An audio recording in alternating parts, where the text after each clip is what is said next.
வெண்முரசு. சொல்வடர்காடு 23. இன்று நீங்கள் ஆசிரியரை சந்திக்கச் சென்றபோது அங்கு நிகழ்ந்து கொண்டிருந்ததை இயற்கல்வி என்கிறார்கள் என்று பவமானன் சொன்னான். சுவாத்தியாயம் செய்யும் மாணவர்களை ஆசிரியர் தெரிவு செய்கிறார். அவர்களுக்குரிய நூல் ஒன்றை பரிந்துரைக்கிறார். ஒவ்வொரு நாளும் இரவிலோ புலரியிலோ அவர்கள் அவரை தனியாக சந்திக்கிறார்கள். அவர் ஒரு பாடலை அவர்களுக்கு கற்பிக்கிறார். அடுத்த அமர்வு வரை அவர்கள் எவரிடமும் எதுவும் பேசக்கூடாது. எவர் சொல்லையும் கேட்கவும் கூடாது. நூலாயவோ இசை கேட்கவோ ஒப்புதலில்லை. பணிகளென எதையும் ஆற்றலாகாது. காட்டுக்குள் உலவுதலும் தடுக்கப்பட்டுள்ளது. அவர்கள் அப்பாடல் வரிகளுடன் முற்றிலும் தனித்திருக்க வேண்டும். வாசிப்பது சந்தீப். அந்நூலின் பெரும்பொருள் மண்டையுச்சியைப் பிளந்து உள்ளே இறங்கும் கடப்பாறை போல அவனுள் நுழையும்.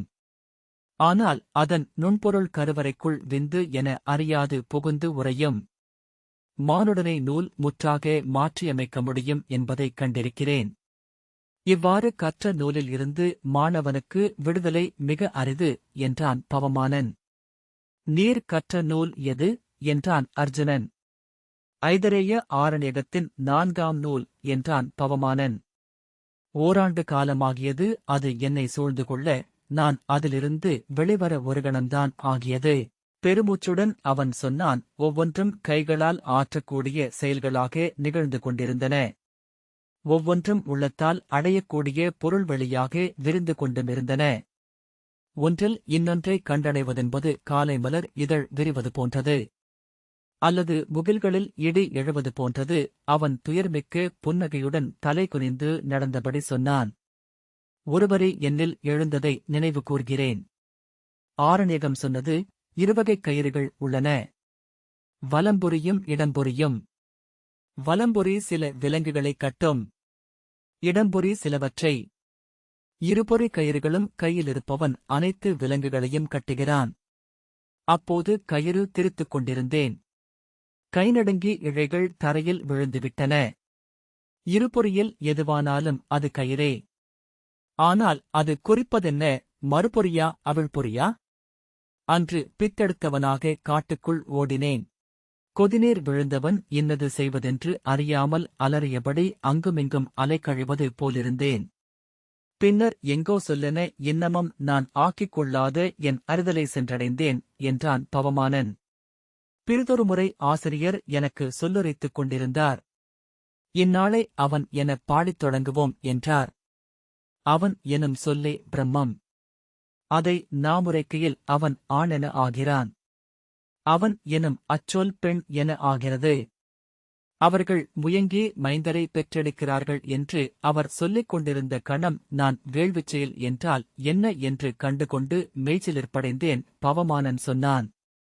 நான் அறிந்த சொற்கள் அனைத்தும் என்னுடன் உள்ளன இப்போது. அவை விண்மீன் ஒளியென வழிகாட்டுகின்றன. அவன் இனிய நினைவுகளால் அப்போதெழுந்த கசப்பை வெல்ல முயல்கிறான் என்று தெரிந்தது. இளவையில் எழத் தொடங்கியதும் அவர்கள் ஒரு சிற்றோடைக் கரையை வந்தடைந்தனர். அங்கே மரத்தடியில் இலைகளைப் பறித்து பரப்பி அவர்கள் அமர்ந்து ஓய்வெடுக்க மஞ்சம் அமைத்தான் பீமன். தருமனும் பவமானனும் அமர்ந்தனர். அப்பால் திருப்பதி ஆடையால் முகம் மறைத்து உடல் சுருட்டிப் படுத்தாள். சில கணங்களிலேயே அவளிடமிருந்து துயில் மூச்சு எழத் தொடங்கியது. நகுலனும் சகதேவனும் அப்பால் அமர்ந்தனர். பீமனும் அர்ஜுனனும் மெல்லிய குரலில் பேசிக்கொண்டு காட்டுக்குள் சென்று மறைந்தனர். ஓடை நீர்க்குலுங்கி ஒலிக்க சிறுபாறைகளினூடாக ஒளிகொண்டு பாய்ந்தோடியது. அவர்களின் தலைக்குமேல் கௌதாரி ஒன்று ஓசையிட்டுக் கொண்டே இருந்தது. மிகத் தொலைவில் இடியோசை உறுமியது. கிழக்கே மழை வருகிறது என்று பவமானன் சொன்னான். தித்திரிப் பறவைகள் மழையை முன்னறிபவை. நீங்கள் செல்லும் பாதை அது. மழைமுகிலை எதிர்கொள்வீர்கள். தருமன் கிழக்கை நோக்கியபோது அங்கே வான்சரிவில் நிழல் விழுந்தது போல கார் தெரிந்தது. ஆம், ஆனால் மெல்லிய மழைதான் என்றார். குறுமழை. ஆனால் இடியும் மின்னலும் இருக்கும் என்று பவமானன் சொன்னான். தைத்திரியக் காட்டில் நீர் எத்தனை ஆண்டுகள் இருந்தீர் என்று தருமன் கேட்டார். 4 ஆண்டு காலம் என்று கையால் இலைத்தண்டுகளை ஒடித்தபடி பவமானன் சொன்னான். வேதக் கல்வி மரபுகளில் தொன்மையான ஒன்று அது. அங்கே இப்போது தித்திரி முனிவரின் வழிவந்த கோபாயனர் முதன்மை ஆசிரியரென அமர்ந்திருக்கிறார். தைத்திரிய மரபு தனக்கென வேதச் சடங்கு முறைகளும் கூற்று நெறிகளும் பொருளமைவுகளும் கொண்டது. பாரத வருஷம் முழுதிலும் இருந்து அங்கே நாளும் மாணவர்கள் தேடி வந்து கொண்டிருக்கிறார்கள். அச்சொற்குறிப்பே அவன் மேலும் ஏதோ சொல்லப் போகிறான் என்பதைக் காட்டியது. தருமன் அவனை நோக்கி அமர்ந்திருந்தார். ஆனால் இவற்றால் என்ன பயன்? அரசே, வேள்விகள் என்றுமிருந்தன. நாகர்களும் நிஷாதர்களும் கிராதர்களும் அசுரர்களும் அரக்கர்களும் கூட வேதமோதி அவையிட்டனர். நால்வேதங்கள் என அவை எல்லை கட்டப்பட்ட போது அவை முறைப்படுத்தப்பட்டன. இன்று அதர்வ வேதத்துடன் மட்டுமே நாகர்களும் கிராதர்களும் கொண்டிருந்த வேதொறுப்புகள் இணைந்துள்ளன என்று பவமானன் சொன்னான். வேத வேள்விகளை பிராமணங்கள் வகுத்தன. வேதச் சொல்லை ஆரணிகங்கள் விளக்கின. இன்று என்ன நிகழ்கிறது இக்கல்வி நிலைகளில்? எந்த எரி எச்செயலுக்கு எந்த வகை எரிகுளம், நோன்பென்ன, நெறி என்ன, ஏன் அவி என்ன விறகென்ன என்று கூட முற்றாக வகுத்துவிட்டிருக்கின்றனர். இங்கு சொல்லெண்ணி இவர்கள் கற்பது மாறாது இவற்றை நிலைபெறச் செய்யும் ஆணைகளை மட்டுமே. அவற்றை நாணனியில் ஏற்றிக் கொண்டவன் பெருவேதிகனாக இங்கிருந்து கிளம்பி நகரங்களுக்குச் செல்கிறான். அரசவைகளிலும் ஊர்மயங்களிலும் அமைந்து நற்கொடை கொள்கிறான். வேதம் ஓதி வாழ்த்துரைக்கிறான். விதைப்புக்கும் அறுவடைக்கும் திருமணத்திற்கும் பிறப்புக்கும் தருணம் குறிக்கிறான். போருக்கு எழுபவர்களின் வாழ்த்தொட்டு அருள் புரிகிறான். இவையே வேதமெய்யறிவு என்றால் வேதமில்லா பழங்காலத்துக்கு மீள்வதே உகந்ததாகும். அர்ஜுனன் கிழங்குகளுடனும் கனிகளுடனும் வந்தான். நகுலனும் சகதேவனும் எழுந்து சென்று அவற்றைப் பெற்றுக் கொண்டனர். ஓடையில் அவற்றைக் கழுவி துண்டுகளாக்கி இலைகளில் பரிமாறி இருவருக்கும் கொண்டு வந்து வைத்தான் நகுலன். தருமன் முதல் துண்டை எடுப்பதற்காக காத்து அவர் உண்டபின் திருபதி எடுத்துக் கொண்டாள். தருமன், மந்தன் எங்கே என்றார். அவர் உணவுண்கிறார் என்றான் அர்ஜுனன். புரிந்து கொண்ட தருமன் உண்ணத் தொடங்கினார். கையில் கிழங்குத் துண்டை எடுத்துக்கொண்டு இங்கு உள்ளவை 3 எல்லைகள் மட்டுமே என்று பவமானன் தொடர்ந்தான். ஒன்றில் வேதங்களை சொல்லெண்ணிக் கற்கிறார்கள். வேள்விச்சாலைகளை கூடுகட்டும் குளவிகளைப் போல அச்சு மாறாமல் கட்டுகிறார்கள். வேதத்தைக் காட்டுச் சீவடுகளைப் போல ஒற்றையிசையாக பாடுகிறார்கள். 2வது எல்லையில் இவர்களை முற்றிலும் மறுத்து அமர்ந்திருக்கிறார்கள் சார்வாகர்கள். வேதமில்லை, வேள்வி தேவையில்லை என்கிறார்கள். இன்பமே விழுப்பொருள், அதை அடையும் வழியே அறிவு, அதை கால இடத்திரத்தில் கண்டடைவது மட்டுமே கல்வி என்கிறார்கள். பேசிப் பேசி எல்லை கடந்து சென்று அறிவு தொகுக்கப்பட வேண்டியதே இல்லை என்கிறார்கள். மானுடன் தானென உணர்ந்தது முதல் இங்கு அறிதல்கள் இணைக்கப்படுகின்றன. அவை இணைந்து மாமானுட வடிவென எழுந்து நின்றிருக்கின்றன. மொழியின் கடல், பொருளின் அலைப்பெருக்கு, ஊன் புழுவாவது போல அறிவு மானுடனாக உருக்கொண்டு எழுகிறது. அதில் பிறந்து அதை உண்டு அதில் திளைத்து அதில் மடிகிறோம். ஆனால் பட்டறிவன்றி பிற அறிவெல்லாம் பயனற்றவை என்கிறார்கள் பிரகஸ்பதியர். அனைத்தறிவும் பட்டறிவாக மாறும்போதே பயன்கொள்கின்றன என்கிறார்கள். 3ஆம் எல்லையில் அருமனிதேரும் வணிகனைப் போல வேதச் சொல்லை எடுத்து ஒளியில் நோக்கி ஆராய்கிறார்கள். அதன் ஒவ்வொரு பட்டையையும் கணக்கெடுக்கிறார்கள். அருமணிகளேதான். எவருக்கும் எப்பயனும் இல்லாத நுண்மைகள். ஒரு குவளை நீரோ ஒரு பிடி உணவோ ஆகாத பேரழகுகள். பிரக்ஞையே பிரம்மம். ஆத்மாவே பிரம்மம். இவையனைத்திலும் உரைகிறது இறை. அது நீயே. எத்தனை பெருஞ்சொற்றொடர்கள், எத்தனை ஊழ்கச் சொற்கள்! அவை இங்கே காட்டுக்குள் எவ்வுயிரும் அண்டாத மலையுச்சிச் சுனைபோல் ஊறி நிறைந்து கொண்டிருக்கின்றன. 3க்கும் அப்பால் ஒன்று இருக்க வேண்டும். இல்லை என்றால் உருவாகி வரவேண்டும். தெய்வமென கருவறை அமர்வது, அருமணியென சென்னு சூடத்தக்கது, படைக்கலமென கையிலமைவது, உழுபடை என மண்ணுடன் இயைவது. அத்தகைய ஒன்றுக்காக காத்திருக்கின்றன இக்கானகங்கள். விந்தையான உள்ளெழுச்சி ஒன்றை தருமன் அடைந்தார். அரசே, வேதமை நூல்களின் சிறப்பே அவை மாற்றற்கரிய உறுதி கொண்டவை என்பதுதான். அதனால்தான் அவை வென்று நின்றன. மானுடம் சிதறிப் பரவிய காடுகளிலிருந்து பாரத வருஷத்தை படைத்தெடுத்தன. அவற்றின் தீங்கும் அவ்வுறுதியே. வைதிகன் யானை மேல் செல்பவன் போல. அவன் எந்த வாயிலிலும் தாழ்ந்து செல்ல முடியாது என்று சொல்லப்படுவதுண்டு. வேதத்தின் உறுதியுடன் காவியப் பாடல்களின் நிகழ்வுடன் ஒரு புதிய வேதம் எழ வேண்டும். இரும்பும் ஆடகப் பொன்னும் ஆன ஒன்று. கானகங்கள் இன்று கருவலை கொண்டு துடிப்பது அதற்குத்தான் போலும். அவன் பேசிக் கொண்டிருந்ததை ஆர்வமற்று விழுதிருப்பை கேட்டுக் கொண்டிருந்த அர்ஜுனன் அச்சொற்களால் மெல்லிய மாற்றமொன்றை அடைவதை தருமன் கண்டார். மீண்டும் அந்த விந்தையான உணர்வெழுச்சி ஏற்பட்டது. அந்த மாற்றம் எப்படித் தெரிந்தது என எண்ணிக்கொண்டார். அவன் விழுதிருப்பவில்லை. உடலில் எவ்வசைவும் எழவில்லை. ஆனால் அவன் மெல்ல அகம் மலர்வதை உணர முடிந்தது. அல்லது அச்சம் கொள்வதை, அல்லது வியப்பதை. அது எப்படி தெரிந்தது? காதலன் பெயர் ஒலிக்கையில் காதலியின் மலர்வு போல. வியாச மாளிகையின் வரி அது. ஆம், அதுதான். தருமன் புன்னகைத்தார். விழிதிருப்பி திருப்பதியை பார்த்தபோது அவள் எழுந்து அமர்ந்து அர்ஜுனனைப் பார்த்தபின் விழிதிருப்புவதைக் கண்டார். அப்படியென்றால் அது ஒரு உளமயக்கு அல்ல. கிளம்புவோம், மூத்தவரே. 2 நாழிகையில் வெயில் ஏறி வியர்வை வழியத் தொடங்கிவிடும் என்றான் பீமன். ஆம் என்றபடி தருமன் எழுந்தார். நகுலனும் சகதேவனும் எழுந்தனர். திருபதி எழுந்து தன் ஆடையிலிருந்த சருகுகளை தட்டிவிட்டுக் கொண்டாள். கனவிலிருப்பவர்கள் போல பவமானனும் அர்ஜுனனும் அமர்ந்திருந்தனர். பவமானன் முகம் துயர் கொண்டது போல, தனிமை சூழ்ந்தது போலிருந்தது. அவர்கள் எழுந்த அசைவைக் கண்டு அவனும் எழுந்தான். மூத்தவரே, கிளம்புவோம் என்று நகுலன் அர்ஜுனனை அழைத்தான். ஆம் என்று திடுக்கிட்டு எழுந்து தன் வில்லுக்கு கை நீட்டினான் அர்ஜுனன். அவனையே வியப்புடன் திருபதி நோக்கிக் கொண்டிருந்தாள். அவள் நீள்வழிகள் பாதி மூடியவை போலிருந்தன. பவமானன், நான் இவ்வழியே பிரிகிறேன், அரசே என்றான். நீங்கள் தேடுவது உங்களையும் தேடுவதாக என தருமன் அவனை வாழ்த்தினார். உச்சிப்பொழுது வரவில்லை, மாறாக வெயில் மங்கியபடியே வந்தது. இலைநிழல்கள் வடிவழிந்து கரைந்து மறைந்தன. தொலைவில் தெரிந்த மரக்குடைகள் வானில் புடைத்து எழுந்து அணுகி வந்தன. பறவைகள் கூவியபடி வான் நிறைத்து தென்திசை நோக்கிச் சென்றன. வானிலிருந்து ஒளி முழுக்க வழிந்து மேற்குச் சரிவில் தேங்கியது.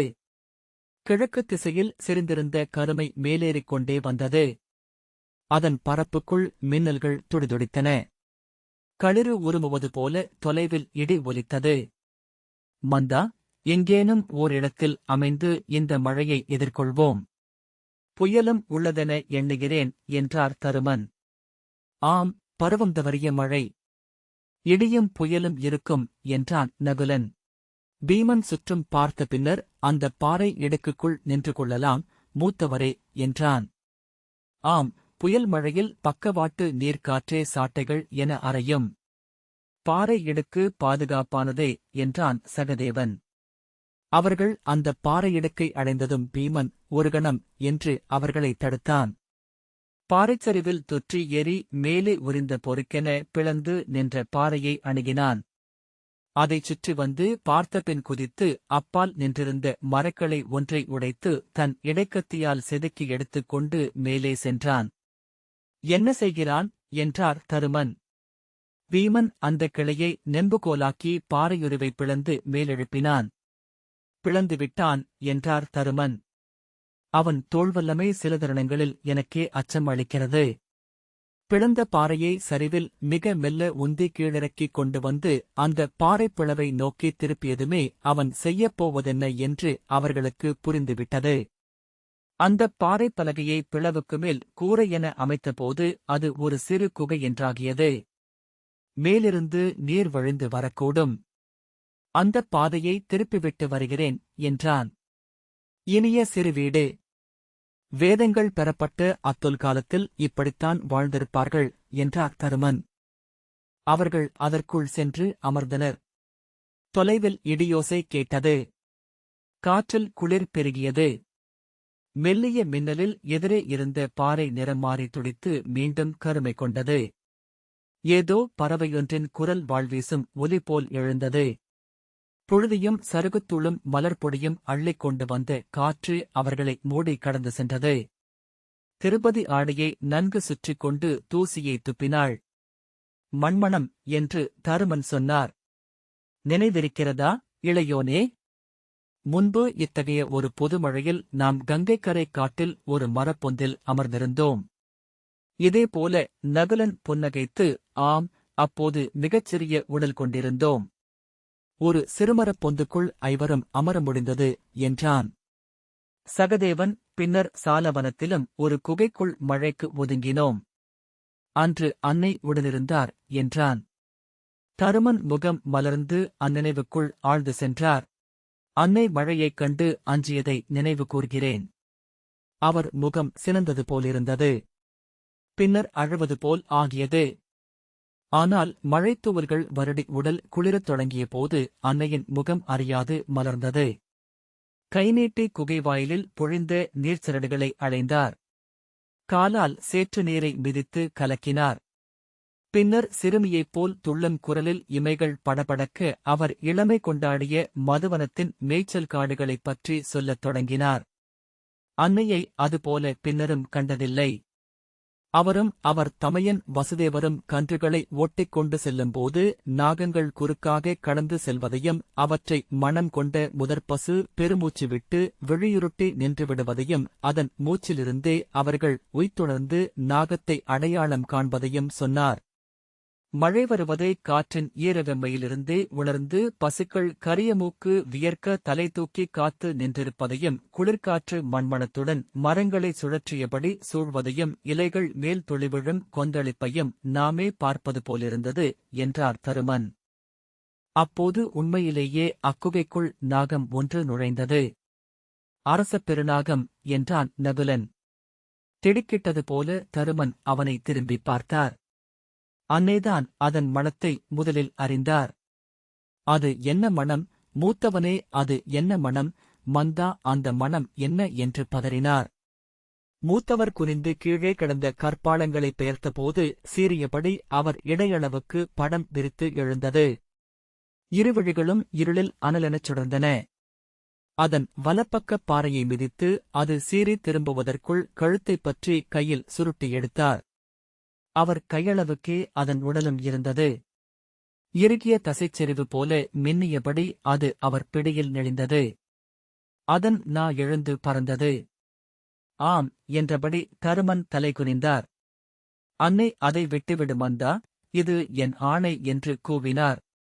இது அப்பாம்பின் குகை. அது மீளவரும் என்றார் மூத்தவர்.